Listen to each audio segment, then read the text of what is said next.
Hello दोस्तों, जय हिंद। कैसे हैं आप सब? उम्मीद करता हूं आप सब बहुत अच्छे होंगे। दोस्तों, ये हमारी क्लास लगातार चल रही है प्रॉपर 100% सिलेबस की ओर, हर दिन शाम को 4 बजे। दोस्तों, आपकी क्लास प्रॉपर चलेगी और अब एक डिसीजन लिया गया है कि आपकी क्लास कंटिन्यू रहने वाली है, प्रॉपर रहने वाली है और मंडे से सैटरडे तक प्रॉपर क्लास पहले भी होती थी, अब संडे को भी क्लास हो सकेगी आपकी। चलिए दोस्तों, प्रॉपर हम एक एक चीज को समझ रहे हैं। टॉपिक हमारा जो चल रहा है, जैसा आप सभी जानते हैं, उसका नाम है simple harmonic motion. Lecture number 3, सरल आवर्त गति। क्या होता है सिंपल हार्मोनिक मोशन, इसके बारे में एक बार जिक्र हम कर चुके हैं और ये तीसरा लेक्चर है। और इसमें हम आज पढ़ने वाले हैं दोस्तों स्प्रिंग पेंडुलम। क्या पढ़ने वाले हैं? 8वां पॉइंट, स्प्रिंग पेंडुलम। दोस्तों, स्प्रिंग पेंडुलम बहुत ही इंपॉर्टेंट है और ये क्लास आपको बहुत ही ज्यादा इंटरेस्टिंग लगने वाली है, इसलिए एक बार ढंग से देख लीजिएगा। What is spring pendulum? देखो दोस्तों, पहली बात तो ये है, सबसे पहला पॉइंट तो आपका ये आता है कि जो स्प्रिंग होती है उसे आप हमें ये बताइए कि स्प्रिंग एसएचएम की तरह गति करती है। आप इसे बताएंगे। ये एम मास का मैंने इसमें ऑब्जेक्ट लटका दिया और अगर मैं इस स्प्रिंग की बात करूंगा और इसमें एक स्प्रिंग कांस्टेंट के है बेटा, तो जब मैं इसको खींचूंगा नीचे की ओर, ये नीचे की ओर खींचूंगा फोर्स से, तो यह ऊपर की ओर भी जाएगी और ये फिक्स पॉइंट से ऊपर नीचे ऐसे चलेगी। यह कंडीशन स्प्रिंग की एक स्थान से यानी एक फिक्स जगह से आगे पीछे ऊपर नीचे होने की जो घटना है उसे हम बोलते हैं स्प्रिंग का ये पेंडुलम मोशन है। ये तो हुआ दोस्तों प्रैक्टिकली। अब हम देखने वाले हैं, पूरा मैथमेटिक्स से सिद्ध करने वाले हैं कि वाकई स्प्रिंग मोशन एसएचएम होती है। यहां से सिद्ध होता है प्रैक्टिकली कि ये स्प्रिंग एसएचएम कर रही है, सरलावर्त गति कर रही है, क्योंकि मैंने आपको बताया था कि जो ऑसिलेशन मोशन होता है वो ऑलवेज एसएचएम होता है। तो एक प्रकार का ये ऑसिलेशन मोशन है, यानी दोलनी गति है, क्योंकि किसी भी निश्चित बिंदु के इधर उधर गति करना एक दोलनी गति कहलाता है, एक दोलन कहलाता है। इस गति से हमें यहां से सिद्ध हो जाता है कि स्प्रिंग का मोशन एक एसएचएम है। लेकिन दोस्तों, हमें स्प्रिंग मोशन को मैथमेटिक्स से भी सिद्ध करना है कि यह एसएचएम है। एक बात ध्यान दें, स्प्रिंग की गति, पहला पॉइंट है ये, ध्यान दीजिएगा। स्प्रिंग की गति एसएचएम होती है, एसएचएम होती है, सरल आवर्त गति होती है। ये ध्यान रखिएगा। कैसी होती है? Simple harmonic motion. इसको हम प्रूव कर सकते हैं क्योंकि इसमें जो एक्सेलेरेशन होता है वो डिस्प्लेसमेंट के प्रोपोर्शनल होता है और डायरेक्शन अपोजिट होती है। ऐसा होता है, यानी त्वरण विस्थापन के समानुपाती और माइनस का साइन लगा होता है, इसलिए इसकी गति एसएचएम होती है। ये बात प्रॉपरली अच्छी तरीके से ध्यान रखिएगा। हम इसे सिद्ध कर सकते हैं वैज्ञानिक हुक के नियम से। वैज्ञानिक हुक के नियम से, हुक के नियम से इस चीज को हम सिद्ध कर सकते हैं कि इसकी गति बेटा एसएचएम होती है। आइए एक एक चीज को बारीकता से देखने वाले हैं, प्रॉपर ध्यान दीजिएगा। हमने पहला पॉइंट ले लिया कि अगर हुक का नियम देखें, हुक का नियम, हुक का नियम, वैज्ञानिक हुक्स लॉ को हम कवर करें, तो वैज्ञानिक हुक ने एक बात कही थी, ध्यान दीजिएगा, कि यदि आप किसी स्प्रिंग को, ये स्प्रिंग की नेचुरल कंडीशन है, विदाउट एक्सटर्नल फोर्स के, इस पर एक्सटर्नल जो फोर्स लगा हुआ है वो लगा हुआ है 0, ठीक है। लेकिन यदि आप इस पर एक्सटर्नल फोर्स लगाएं, आपने इसको खींचा तो ये सिले आगे की ओर प्रेशर ले लेगी, यानी खिंच जाएगी। यदि आपने इस पर एक्सटर्नल फोर्स लगाया यानी नॉट 0, तो इसका मतलब ये हुआ कि इसने कुछ डिस्प्लेसमेंट ले लिया यहां से यहां तक का x। तो स्प्रिंग में भी एक स्प्रिंग फोर्स लगता है अंदर की ओर, इसको मैंने F ले लिया, ये एक्सटर्नल लगा हुआ है और स्प्रिंग फोर्स F ले लिया। दोनों फोर्स एक दूसरे के अपोजिट हैं और यह स्प्रिंग फोर्स जो है वह स्प्रिंग को खींचने का विरोध करेगा, यानी ये विरुद्ध में खड़ा हो जाएगा कि ये स्प्रिंग नहीं खींचे, लेकिन डिस्प्लेसमेंट आगे जा रहा है। दोनों के बीच का एंगल 180 है, आपको नजर आ रहा है। दूसरी कंडीशन ये हो सकती है कि आप स्प्रिंग को कंप्रेस भी कर सकते हैं, दबा सकते हैं। आपने दबा दिया तो यहां से ऐसे कंप्रेस किया, फोर्स F लगाया, डिस्प्लेसमेंट भी आपने ऐसे ही कर दिया, ये एक्सटर्नल फोर्स हो गया। लेकिन स्प्रिंग जो फोर्स है वो अंदर से बाहर की ओर लगेगा, क्योंकि स्प्रिंग यही चाहती है कि आपने उसको खींचा तो विरोध करेगी और दबाया तो विरोध करेगी। तो ये स्प्रिंग फोर्स F हो गया। इन दोनों कंडीशन में अगर हम ये नेचुरल कंडीशन देखिए, दोनों कंडीशन में स्प्रिंग फोर्स एंड डिस्प्लेसमेंट एक दूसरे के प्रोपोर्शनल है, बट डायरेक्शन एक दूसरे के अपोजिट है। क्योंकि प्रोपोर्शनल इसलिए है क्योंकि जितना अधिक फोर्स लगाएंगे आप, ये उतना ही अधिक डिस्प्लेसमेंट मिलेगा। बट डायरेक्शन दोस्तों, डायरेक्शन दिशा एक दूसरे के विपरीत है।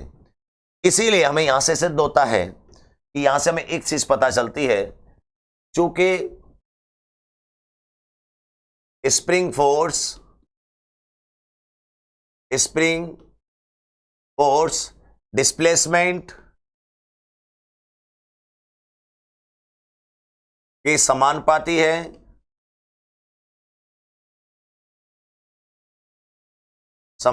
है, बट डायरेक्शन अपोजिट है, विपरीत है। बट डायरेक्शन क्या है? विपरीत। यह है उसका law. Because spring force proportional to displacement but direction opposite, ये चीज हमें दिख रही है, यानी फोर्स प्रोपोर्शनल टू -x, ये हुक्का नियम कहलाता है। क्या कहलाता है? ये हुक्का नियम कहलाता है। अब हमको ये चीज जब पता चल गई है तो हम यहां से आगे बढ़ा रहे हैं कि हमको ये पता चल गया कि स्प्रिंग में तोड़ देंगे आप इस चीज को कि जो स्प्रिंग फोर्स होता है वो डिस्प्लेसमेंट के प्रोपोर्शनल और डायरेक्शन अपोजिट होती है बेटा, हुक्के नियम के अनुसार। चूंकि मैं लिख सकता हूं F बराबर एम ए, चूंकि F बराबर क्या होता है? एम ए होता है बेटा। तो मैं इसीलिए यहां से एम ए लगा लेता हूं, प्रोपोर्शनल टू -x। तो m कांस्टेंट भी है, m कांस्टेंट है बेटा, m is a constant, then a proportional to -x। इस स्टेटमेंट को देखकर हमें पता चलता है, इससे पता चलता है कि स्प्रिंग की गति SHM होगी। इससे पता चलता है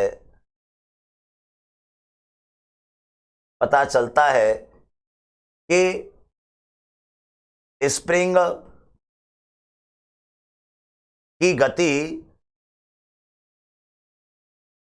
की गति SHM होगी। ये हमने सिद्ध कर दिया और साथ साथ हमने ये भी सिद्ध कर दिया कि हुक्का नियम क्या है और किससे किस प्रकार वो निकला है। लॉ भी पता चल गया, ठीक है ना दोस्तों। तो ये हमें पता चला स्प्रिंग की गति SHM होगी। अब हम चाहते हैं कि यदि स्प्रिंग की गति SHM है तो आप उसका टाइम पीरियड बताइए। अब हम ये चाहते हैं कि यदि स्प्रिंग की गति SHM है, यदि स्प्रिंग मोशन, यदि स्प्रिंग की गति SHM है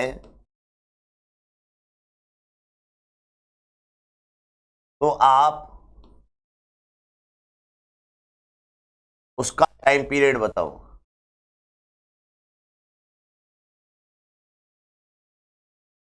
तो आप उसका क्या बताइए? Time period. टाइम पीरियड का मतलब है आवर्तकाल। चलिए टाइम पीरियड बताना स्टार्ट करते हैं। ये मेरे पास एक स्प्रिंग आ गई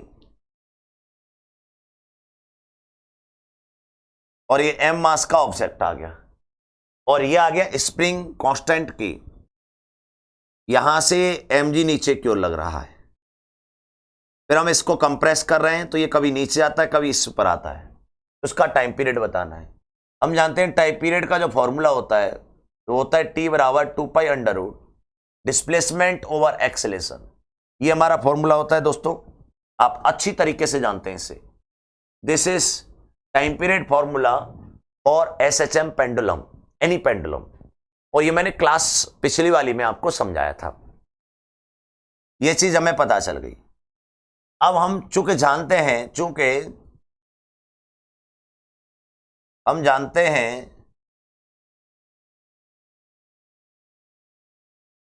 कि स्प्रिंग के लिए क्योंकि हम जानते हैं स्प्रिंग के लिए force proportional to minus x. यहां से जब मैं प्रोपोर्शनल साइन हटाऊंगा तो एक कांस्टेंट के आ जाता है। जहां ये कांस्टेंट के है ना, जहां ये कांस्टेंट के है, ये स्प्रिंग कांस्टेंट कहलाता है बेटा। क्या कहलाता है? स्प्रिंग नियतांक, स्प्रिंग कांस्टेंट कहते हैं इसे। जब मैं इसको सॉल्व करता हूं, हम टाइम पीरियड निकाल रहे हैं तो केवल मैग्नीट्यूड में बात करें, केवल मैग्नीट्यूड में यानी परिमाण में बात करें। परिमाण में क्यों? क्योंकि टाइम पीरियड समय होता है और समय जो होता है ना वो हमेशा पॉजिटिव होता है। तो हमारे पास एफ प्रोपोर्शनल टू एफ बराबर क्या आ जाएगा? के एक्स आ जाएगा। क्योंकि हम जानते हैं एफ बराबर एम ए होता है, एम ए बराबर के एक्स आ जाएगा। यहां से अगर हम ध्यान दीजिएगा, यहां पे आ जाइए आप, आपको पता चल गया एम ए बराबर के एक्स है, तो यहां से एक्स ओवर ए का मान कितना आ रहा है? एम ओवर के। तो ये हमको पता चल गया। तो इस फॉर्मूले को यहां पर हम इसको पुट कर देंगे। तो जैसे ही हम पुट करेंगे तब टाइम पीरियड का फॉर्मूला आ जाएगा टी बराबर 2 pi under root displacement over acceleration की जगह mass over capital k. This is time period formula for ideal spring. Yes, हाँ, आइडियल स्प्रिंग, क्योंकि हमने यहां पर स्प्रिंग का मास नहीं लिया है। ध्यान दीजिएगा। तो ये हमारे पास एक जनरल फॉर्मूला आ गया, इसको बहुत प्यार से समझना है और आगे बढ़ना है। अब हम ये देखना चाहते हैं, ध्यान से देखना बेटा। पहला point, time period for ideal spring यानी आदर्श spring. Time period for ideal spring, आदर्श स्प्रिंग के लिए आवर्तकाल। आइडियल स्प्रिंग का जो ये स्प्रिंग है, ये स्प्रिंग है और यहां हमने स्मॉल एम ले लिया, तो आइडियल स्प्रिंग का मास 0 माना जाता है। ये स्प्रिंग मास है। एक ऐसी स्प्रिंग जिसमें मास ही नहीं हो, ऐसे मान के चलते आइडियल इन आदर्श में। तो टाइम पीरियड का जो फॉर्मूला आता है वो आता है टी बराबर 2 पाई अंडर रूट नीचे के और ऊपर एम। अब आप इसे भूल जाते हो दोस्तों, बहुत सारा बच्चा भूलता है कि एम ओवर के था कि के ओवर एम है। तो मैंने आप सभी के लिए इसकी एक ट्रिक बना दी है। क्या बना दी है? ये तो हो गया के फॉर काना, के फॉर काना और एम फॉर मटकी। तो बेटा कभी भी गलती ना होगी आपके काना के ऊपर मटकी। क्या समझ में आया? काना के ऊपर मटकी। अगर आप कभी भी एम नीचे ले आए, के ऊपर ले आए, तो गड़बड़ आ जाएगा सिस्टम। समझ रहे ना? क्योंकि अगर एम नीचे आ गया, के ऊपर आ गया, तो आप समझ जाइएगा कि वो गलत है। क्यों? मटकी के ऊपर काना आ गया तो वो फूट जाएगी। तो आप इस चीज को आप ध्यान रखिएगा कि टी बराबर 2 पाई अंडर रूट के की पावर के के ऊपर एम, तो ये काना के ऊपर मटकी। तो ये कौन सा फॉर्मूला आ गया? आइडियल स्प्रिंग के लिए। दूसरा आता है बेटा, दूसरा आपको ध्यान देना है वास्तविक स्प्रिंग के लिए। वास्तविक मतलब रियल के लिए। रियल में स्प्रिंग का मास कभी 0 नहीं होता, नेवर 0। ध्यान दीजिए, स्प्रिंग में कुछ ना कुछ मास होता है, ये आप भी जानते हैं। तो स्प्रिंग में अगर मास है तो उसका टाइम पीरियड का फॉर्मूला क्या बनेगा? तो यहां ध्यान दीजिएगा, कई बार आया है एग्जाम में, स्मॉल एम मास का ऑब्जेक्ट लटका है और इसका मास है कैपिटल एम। तो अब हमसे पूछा जा रहा है कि इसमें क्या फॉर्मूला आएगा। तो सुनो बेटा, कोई भी लटकी हुई वस्तु हो ना, तो वह वस्तु उसके सेंटर ऑफ मास से नीचे वाले फोर्स को कंट्रोल करती है। सेंटर ऑफ मास से, जैसे ये देखो, ये बोतल है, ये लटकी हुई है, तो इसकी अगर मान लो 90 मीटर लंबाई है, तो मैं आपको बताऊं इसका जो टोटली मास होगा ना, वो नीचे से 30 मीटर पे ऊपर होगा। यानी कि सेंटर ऑफ मास कहां होता है? एल/वाई थर्ड पे होता है। अगर कोई वस्तु ऐसे बिछी हुई है तो इसका सेंटर ऑफ मास होता है बिल्कुल मिडल में, लेकिन लटकी हुई वस्तु का सेंटर ऑफ मास होता है नीचे से एल/वाई थर्ड पे। ध्यान रखिएगा इसे। तो नीचे से एल/वाई थर्ड, यहां पर इसका सेंटर ऑफ मास होगा। और दोस्तों पूरे का मास है कैपिटल एम, तो नीचे नीचे लटका हुआ भाग कितना आ जाएगा? m/3। तो ये m/3 प्लस हो जाता है स्मॉल m के साथ में। तो इसका जो टाइम पीरियड का फॉर्मूला बनता है वो बनता है t बराबर 2 pi under root capital m/3 plus small M over acceleration A. ये बात अच्छी तरीके से ध्यान रखिएगा, बहुत इंपॉर्टेंट बात है, प्रॉपर ध्यान रखेंगे आप। ये टाइम पीरियड का एक जर्नल फॉर्मूला होता है, मुख्य फॉर्मूला यही होता है, लेकिन मान के हम इसको भी चलते हैं क्योंकि ये आइडियल कंडीशन में है। और हमारी संपूर्ण फिजिक्स ज्यादातर आइडियल चीजों में, सिर्फ एक आर्टिफिशियल नहीं, काल्पनिक चीजों में काम करती है। कैसी चीजों में? काल्पनिक चीजों में, कि ऐसा है मान लो, लेकिन होता नहीं है। इसीलिए कभी कभी जब हम प्रैक्टिकल करते हैं तो इससे जो निकल के आता है वो गलत निकल के आता है, और प्रैक्टिकल लैब में कुछ और आता है, जानते हैं आप। इसीलिए प्रैक्टिकल लैब में अगर आप लाना चाहते हैं तो इस तरीके से आएगा। तो हमने दो कंडीशन पढ़ी, कंडीशन 1, कंडीशन 2। कंडीशन 1 हमसे ये कह रही है कि यदि स्प्रिंग मासलेस हो, जैसे कि आइडियल स्प्रिंग, तो उसका टाइम पीरियड का फॉर्मूला T बराबर 2π√m/k होता है। लेकिन विद मास हो, जैसे कि रियल टी में होता है, वो होता है बेटा T बराबर 2π√m/3 प्लस कैपिटल एम, मतलब small capital M/3 plus small m over a। ये बात ध्यान रखिएगा, इस बात को, एक ही जगह नहीं, ए नहीं, ए बेटा, ए नहीं, ए स्प्रिंग कांस्टेंट के। तो इस चीज को आप प्रॉपरली अच्छी तरीके से समझ के रखेंगे। तो ये 2 पॉइंट हो गए। तीसरा पॉइंट बेटा स्प्रिंग का, पॉइंट नंबर तीसरा बहुत ध्यान से समझेंगे। ऐसा भी हो सकता है कि आपसे ये पूछ ले कि स्प्रिंग लटकी हुई है लेकिन नीचे कुछ नहीं लटका हुआ, तो कैपिटल एम मास है। ये क्या है? कैपिटल एम मास है। तो इसका टाइम पीरियड का जो फॉर्मूला होता है वो होता है T बराबर 2π√, तो के नीचे आएगा, मटकी की जगह पे क्या आ जाएगा? m/3, क्योंकि ये तो स्प्रिंग मास है, स्मॉल एम है ही नहीं है, जो स्मॉल एम नहीं है तो 0 हो जाएगा वो। तो हमारे लिए जो फॉर्मूला आ जाएगा वो आ जाएगा T बराबर 2π√, कैपिटल एम ऊपर आ जाएगा, नीचे आ जाएगा 3k। तो ये टाइम पीरियड का जो फॉर्मूला बनेगा वो बनेगा T बराबर 2π√, कैपिटल M ओवर 3k। इस चीज को आप ध्यान रखेंगे आप प्रॉपरली। एक ये फॉर्मूला बन सकता है तीसरी कैटेगरी का। अब मैं आपको जानता हूं चौथी कैटेगरी पे आपको ऐसे पढ़ना चाहिए कि आपको इस तरीके से भी क्वेश्चन पूछ सकता है कि एक स्प्रिंग है बेटा, बहुत अच्छी तरीके से समझना। लेकिन अब इस बार क्या किया गया कि उसके दोनों साइड में मास बांध दिए गए, दोनों साइड में बेटा, इस तरीके से। एक यहां पे ले लिया है m1 मास और एक यहां ले लिया m2 मास, और ये स्प्रिंग कांस्टेंट के। जब मैं इसको खींचकर छोड़ देता हूं तो फिर ये इस तरीके से गति करेगी, कभी कंप्रेस होगी तो कभी कंप्रेस होगी तो कभी बाहर जाएगी।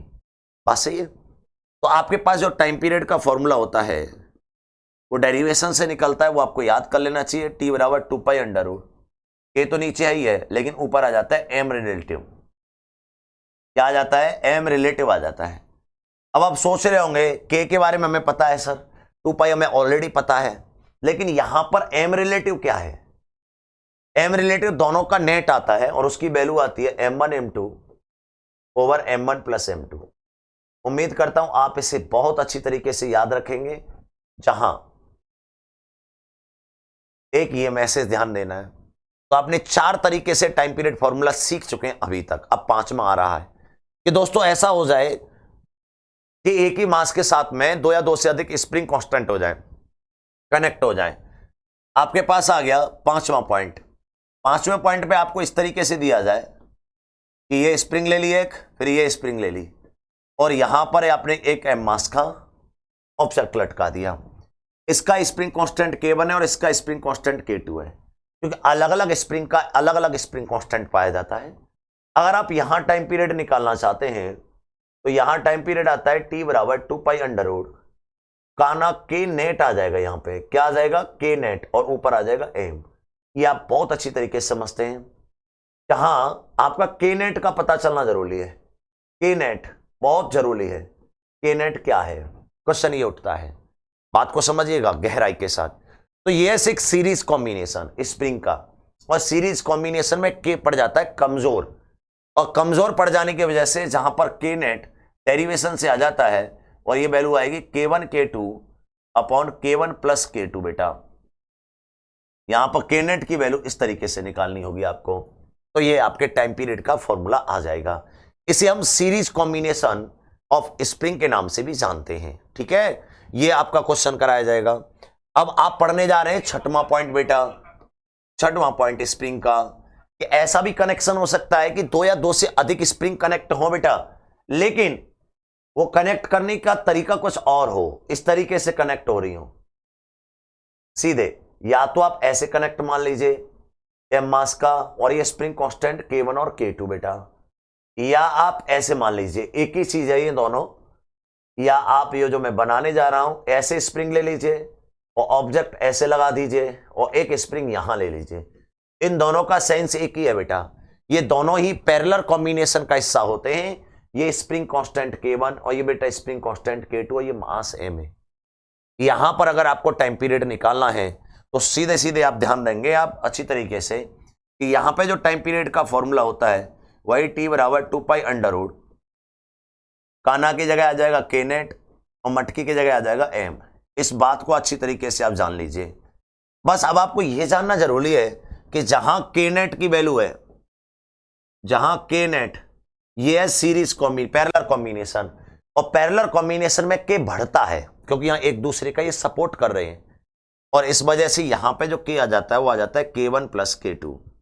ध्यान दीजिएगा, ये हमारे पास ये स्प्रिंग के कॉम्बिनेशन के आधार पर, स्प्रिंग के तोड़ने के आधार पर, स्प्रिंग को सादा स्प्रिंग के आधार पर या स्प्रिंग मास वाले के आधार पर, ये हमने टाइम पीरियड के फॉर्मूले पढ़े हैं और ये हम कंप्लीट फॉर्मूले पढ़ चुके हैं 6 तरीके से।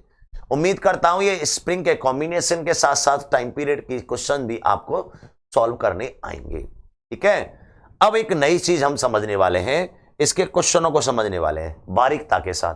प्रत्येक एक कंसेप्ट का एक क्वेश्चन लेने वाले हैं, ध्यान देंगे आप। मैंने एक एग्जांपल ले लिया,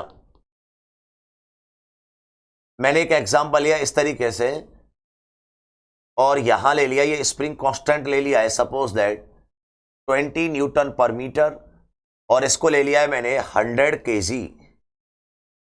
ओके, और मेरे से पूछा है इसका टाइम पीरियड बताइए। बहुत ही सिंपल क्वेश्चन, एग्जांपल 1। अब जब इसने स्प्रिंग का मास नहीं दिया तो समझ लीजिए मासलेस स्प्रिंग है। दूसरा क्वेश्चन हमारे पास ऐसे दिया गया है, ये स्प्रिंग है लेकिन इसका मास हमें दिया गया है 60 kg, और इसमें हमने 100 kg लटकाया, और इसका स्प्रिंग कांस्टेंट भी हमें दे रखा है सेम उसी की तरह 20 न्यूटन पर मीटर। तो यहां पर हमसे टाइम पीरियड का फॉर्मूला पूछा है, यानी वैल्यू पूछी है। तो हमें पता है इन दोनों के बारे में बहुत अच्छी तरीके से कि हम जानते हैं कि ये स्प्रिंग कांस्टेंट वाला सीन है। तो यहां पर जो टाइम पीरियड का फॉर्मूला होता है वो होता है T बराबर 2 पाई अंडर रूट काना के ऊपर मटकी यानी K नेट के ऊपर मटकी यानी M, यानी K नेट तो यहां पर आपके पास वही है, M भी वही है, तो T बराबर 2 pi under root K net कितना आपके पास वही 20 और M की वैल्यू कितनी 100। यहां से काटोगे 5 बार तो आपका आंसर आ जाएगा 2 पाई रूट 5 सेकेंड, और सेकेंड में आंसर आ जाएगा आपका। ठीक है, उसके बाद अगर हम इसका फॉर्मूला निकालें 2 पाई अंडर रूट, नीचे क्या है K नेट वही है आपके पास 20, K नेट कितना है आपके पास 20, लेकिन आपको पास क्या है स्मॉल m है आपके पास 100 kg, प्लस आपके पास ये जो कैपिटल M दिया है इसमें भाई 60 यानी 3 का भाग देंगे कि नहीं देंगे अकॉर्डिंग टू फॉर्मूला क्या था, फॉर्मूला था T बराबर 2 pi under root small m plus capital M by 3 upon K। ये हमारे पास टाइम पीरियड का फॉर्मूला होता है। बात आई समझ में बेटा? अगर हम इसको सॉल्व करेंगे T बराबर 2 पाई अंडर रूट, ये हमारे पास 20 और ये कट जाएगा बेटा, आप समझदार हैं इस चीज को जानते भी हैं, 3 से 20 बार ये हो जाएगा 120 बटे 20 यानी ये 6 बार कट जाएगा। तो मेरे पास आंसर आ गया 2 पाई रूट 6 सेकेंड। इस तरीके से हमने क्वेश्चन 1 सीखा, क्वेश्चन 2 सीखा। अब हम नेक्स्ट क्वेश्चन लेने वाले हैं, प्रत्येक एक एक का मैं एक एक न्यूमेरिकल करा रहा हूं आपके लिए। मैंने नेक्स्ट एग्जांपल ले लिया, एग्जांपल नंबर 3। मैंने एग्जांपल 3 ये ले लिया इस तरीके से कि मैंने आपको ऐसे एक प्लेटफॉर्म बनाया और यहां पर मैंने ले लिया 2 kg, ये स्प्रिंग, और ये ले लिया मैंने 3 kg, और स्प्रिंग कांस्टेंट ले लिया 5 न्यूटन पर मीटर। ठीक है, ये स्प्रिंग कांस्टेंट की यूनिट होती है। आपसे टाइम पीरियड पूछा गया कि यदि इसको खींचकर छोड़ दिया जाए तो इसका टाइम पीरियड बताइए। तो जो टाइम पीरियड आएगा आपका वो आ जाएगा 2 पाई अंडर रूट पाना यानी के ओवर मटकी यानी एम रिलेटिव। अब मैं जानता हूं एम रिलेटिव क्या आएगा। एम रिलेटिव आता है m1 m2 over m1 plus m2। m1 कितना दे रखा है 2 kg, m2 3 kg, 2 + 3, ये आ जाएगा 6/5, ये आ जाएगा 1.25। 5 एकम 5, 2 × 10 5 दूनी 10 और 5 चौक 20, कितना आ रहा है यानी 1 पॉइंट यानी 2 बचेगा 10, 5 दूनी 10 और 5 चौक 20, 1.24। ये हमारे पास m की आ गई kg, ये m रिलेटिव आ गया। मैं टाइम पीरियड निकालना है 2 pi under root, m relative आ रहा है हमारे पास 1.25 और k का मान कितना आ रहा है 5। तो ये हमारे पास कैलकुलेशन करिएगा, आंसर आपका आ ही जाएगा। तो 2 पाई कैलकुलेशन करोगे तो 125/500, कैलकुलेशन ये सेकंड आ जाएगा। इस तरीके से एक क्वेश्चन बन सकता है। एक क्वेश्चन और बन सकता है आपके लिए, एक एग्जांपल और बन सकता है। एक एग्जांपल और आ सकता है इस तरीके से कि आपको इस तरीके से दे दिया जाए, एक स्प्रिंग ये ले ली, ये 10 kg ले लिया, एक स्प्रिंग ये ले ली और दोनों इस तरीके से लटका दी अकॉर्डिंग टू डायग्राम। ये आपके पास के दे दिया जाए 1 न्यूटन पर मीटर और ये के दे दिया है 2 न्यूटन पर मीटर। ठीक है बेटा, तो आपके पास टाइम पीरियड पूछा है तो वही फॉर्मूला लगाएंगे आप जो आपको सिखाया गया है, 2 पाई अंडर रूट, यहां क्या आ जाएगा के नेट आ जाएगा और मट की जगह पे एम आर आ जाएगा, एम आ जाएगा 2 पाई अंडर रूट, एम का वैल्यू कितना है बेटा 10 kg। अब मेरे को के नेट निकालना है तो मेरे को पता है के नेट ऐसे निकालते हैं सीधा k1 + k2। कौन सा कॉम्बिनेशन है आप जानते ही हैं, पैरेलल कॉम्बिनेशन है। तो 1 + 2 तो लगता है 3 न्यूटन पर मीटर। लगता हमें ये सीरीज है लेकिन पैरेलल होता है इस तरीके से। तो हमारे पास कितना आ जाएगा 3, तो हमारे पास आंसर आ गया 2 pi √10/3 second according to calculation then answer. ठीक है, कर सकते हैं आप, ऐसा कोई भी क्वेश्चन आए। ओवरऑल आप क्वेश्चनों को करना सीख गए स्प्रिंग के कांस्टेंटों के आधार पर एंड स्प्रिंग कॉम्बिनेशन के आधार पर। अब हम एक चीज इंपॉर्टेंट सीखने वाले, ब्रेक ऑफ स्प्रिंग। ये कई बार क्वेश्चन आ चुका है ब्रेक ऑफ स्प्रिंग का, एक बार समझ लो आप, यानी स्प्रिंग को तोड़ना,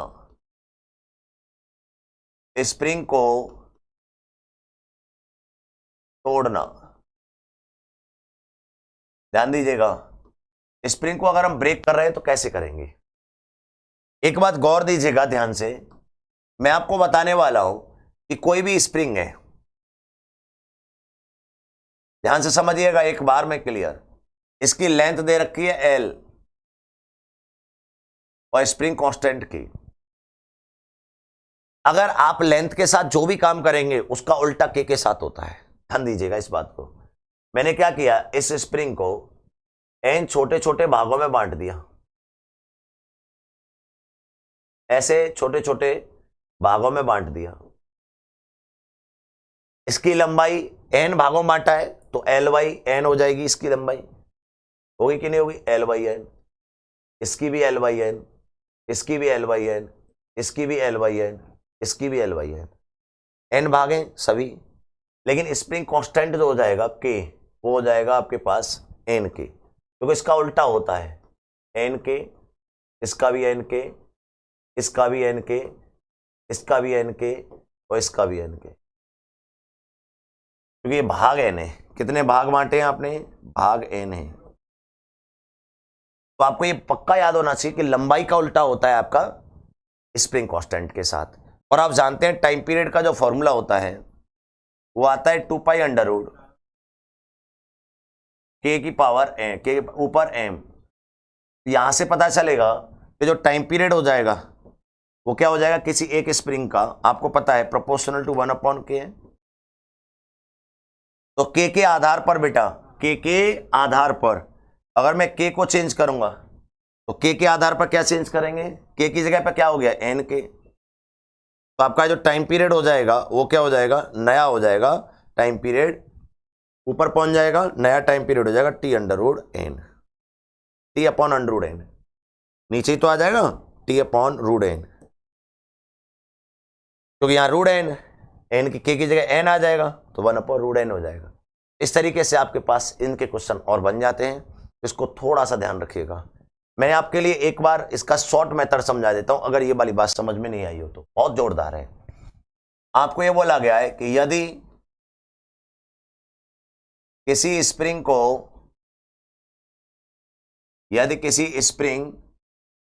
को n भागों में बांट दिया जाए,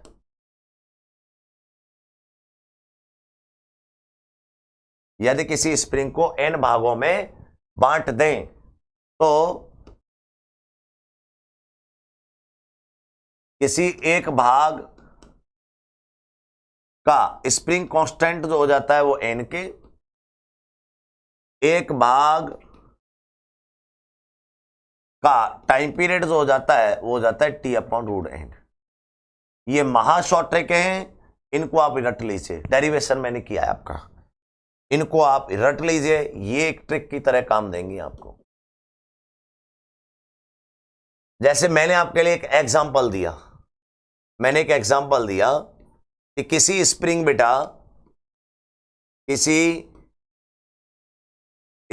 का टाइम पीरियड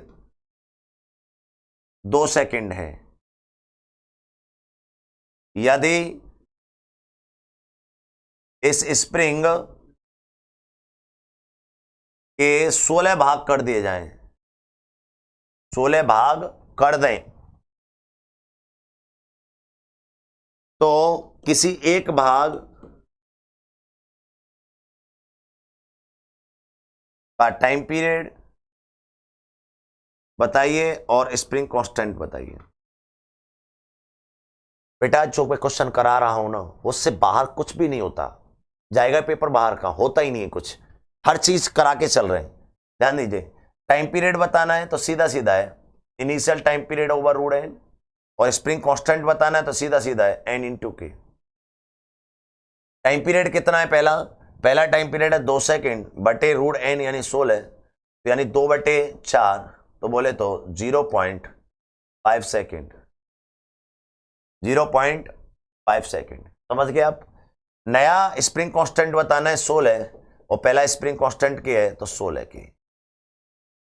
तो आप ऐसे क्वेश्चनों को विद इन सेकेंड में कर सकते हैं अगर आपको ये वाला मैसेज पता है तो, ये वाली ट्रिक पता है तो। इस ट्रिक का डेरिवेशन मैंने यहां किया था, इस ट्रिक का डेरिवेशन यहां किया। बात आई समझ बेटा, ये बहुत इंपॉर्टेंट थी। ये था दोस्तों आप सभी का बहुत प्यारा सा सेशन स्प्रिंग का एसएचएम में। यहां से आगे की क्लास आप देखेंगे एनर्जी, वो हमारा लास्ट पॉइंट होगा एसएचएम का। तो अगला जो पॉइंट आने वाला है आपका, वो आने वाला है एसएचएम एनर्जी। क्या आने वाला है, एसएचएम एनर्जी, यानी लोलक की ऊर्जा, एनर्जी ऑफ पेंडुलम। ठीक है दोस्तों, जय हिंद। तब तक के लिए खुश रहें और हमेशा पॉजिटिव रहें। Thank you so much.